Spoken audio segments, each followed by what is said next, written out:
تنظیم بیان ژن در پروکاریوت ها به دو شکل منفی و مثبت انجام میشه.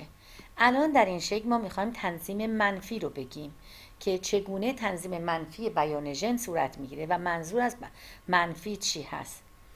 اول تو شکل نگاه کنید.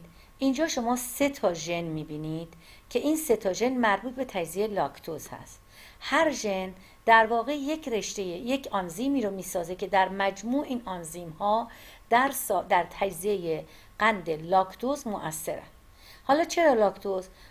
باکتری در وهله اول از گلوکوز میخواد استفاده کنه برای تأمین انرژیش، اما وقتی که گلوکوز نباشه بعضی از باکتری ها قند لاکتوز موجود در شیر رو تجزیه میکنن و برای تجزیه شدنش باید آنزیم داشته باشن.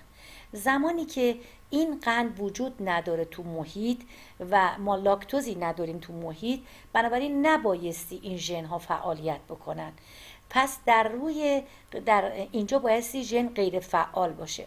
نگاه کنید این 3 تا ژن یک راه انداز دارن. اگه یادتون باشه میگفتیم راه انداز از ژن ها فاصله داره و از ژن فاصله داره.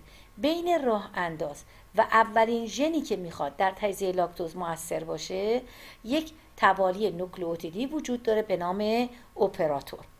و نکته مهم اینه که این 3 تا ژن یک راه انداز دارن، اما در یوکاریوت ها اگه یادتون باشه در شکلی که بهتون قبلا نشون دادم، در این شکل که مربوط به سلول های یوکاریوتی هست، هر ژن یک راه انداز داره. نگاه کنید این راه انداز این ژن هست و این هم ژنشه. بین ژن و راه انداز یه فاصله وجود داره.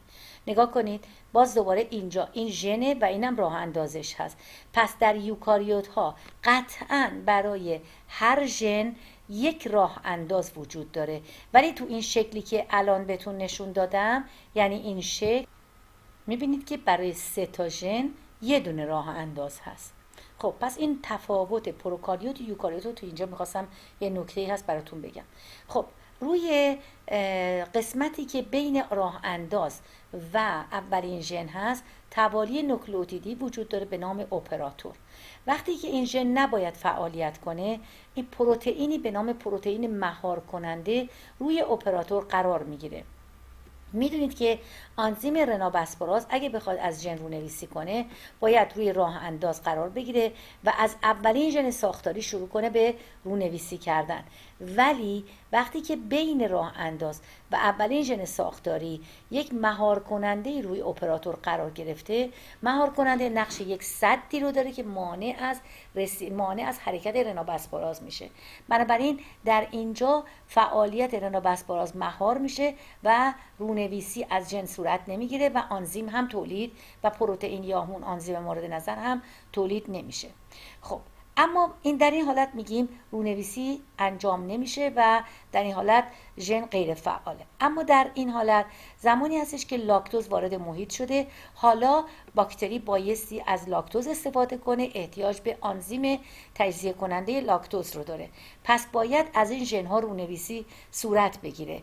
در این حالت لاکتوز وقتی وارد میشه بلافاصله به مهار کننده متصل میشه و در مهار کننده تغییر شکلی ایجاد میکنه که دیگه مهار کننده نمیتونه رو اپراتور قرار بگیره. در نتیجه آنزیم آرنا پلیمراز یا رنابسپاراز با قرار گرفتن روی راه انداز از همه ژن ها رونویسی میکنه و پروتئین مورد نظر ساخته میشه. در این قسمت چگونگی تنظیم مثبت رو میخوایم بگیم در مورد باکتری اشرشیا کولای. گفتیم اگر باکتری قند گلوکوز در اختیارش باشه خب همون گلوکوز رو استفاده میکنه، ولی وقتی نباشه اینجا این باکتری از مالتوز استفاده میکنه. مالتوز یک دیساکاریده که از 2 تا مولکول گلوکوز تشکیل شده و به عنوان قند جو هست. باید باکتری وقتی میخواد از این مالتوز استفاده کنه بایستی آنزیم تجزیه کننده مالتوز رو داشته باشه. این آنزیم توسط 3 تا ژن ساختاری ساخته میشه. این ژن ها توسط راه انداز رونویسی میشن. حالا اگر مالتوز تو محیط وجود نداره، سلول نیاز به آنزیم تجزیه کننده مالتوز نداره. ولی اگر مالتوز تو محیط وجود داشته باشه، مالتوز به پروتئین تنظیمی که در اینجا نقش فعال کنندگی رو داره میچسبه و این پروتئین تنظیمی به جایگاه اتصال فعال کننده که توالی خاصی در DNA هست متصل میشه.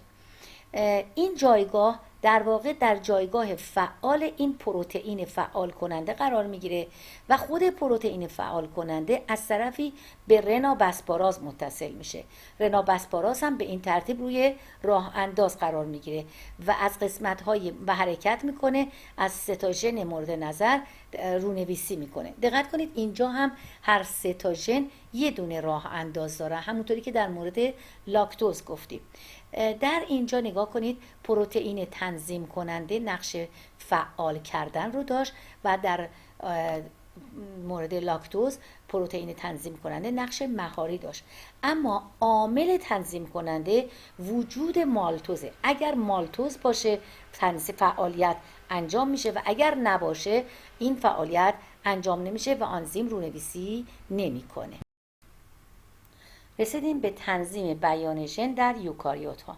یوکاریوت ها به خاطر اینکه تعداد ژن های زیادی دارن، تعداد کروموزوم زیادی دارن، از طرفی غشای هسته دارن و مقداری در واقع میتوکندری دارن، کلوروپلاست دارن و تنظیم بیان ژن در اینها خیلی پیچیده است و خیلی در مراحل مختلفی میتونه تنظیم بیان ژن صورت بگیره. اما مهمترین روش تنظیم بیان ژن در مرحله رونویسی است، یعنی بیشتر تو مرحله رونویسی هستش که تنظیم صورت میگیره.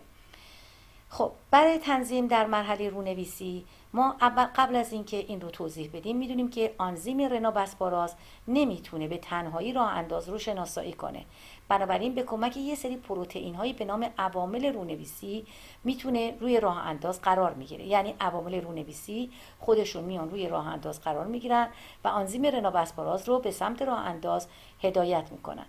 در فاصله ای از این ژن، یعنی در واقع اگه اینجا شروع ژن باشه، در فاصله زیادی از راه انداز ژن یه توالی وجود داره به نام توالی افزاینده.